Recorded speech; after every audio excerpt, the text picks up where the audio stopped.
நேற்றைக்கு முன்தினம் ஸ்டாலின் பேசுகிறார். எடப்பாடி பழனிசாமி தன்னை விவசாயி என்று சொல்லுகிறார்.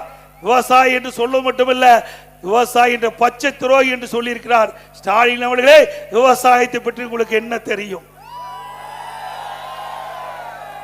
வேணா நீங்க வாங்க, நானுங்க வரேன். ஒரு விவசாயத்தில் இருக்கின்ற பயிர்கள்லாம் வைக்கலாம், என்ன பயிர்னு சொல்லிட்டா நான் ஒத்துக்கிறேன்.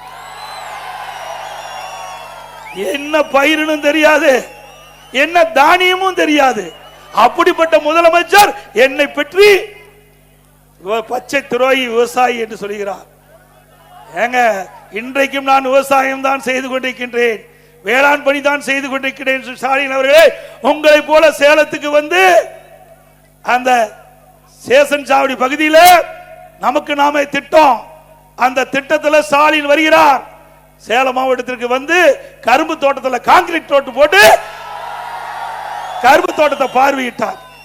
இப்படிப்பட்ட விவசாயம் எங்காச்சும் பார்த்திருக்கீங்களா? அண்மையில் டெல்டா மாவட்டம் கனமழை, எல்லா வயல்களிலும் நீர் நிரம்பி அந்த நெற்பயிர்கள் எல்லாம் நீரிலே அழுகி விவசாயிகள் பாதிக்கப்பட்டான்.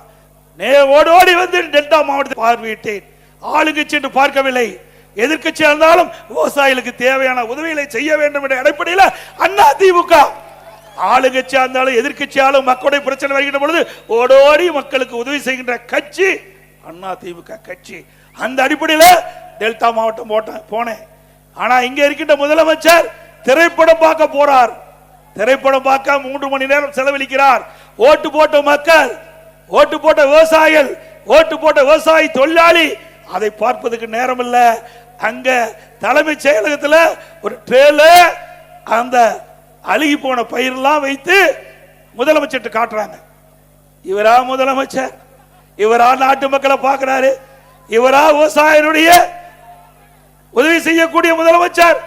இந்தியன் திருநாட்டிலேயே இப்படிப்பட்ட முதலமைச்சர் எங்கேயுமே பார்க்கல.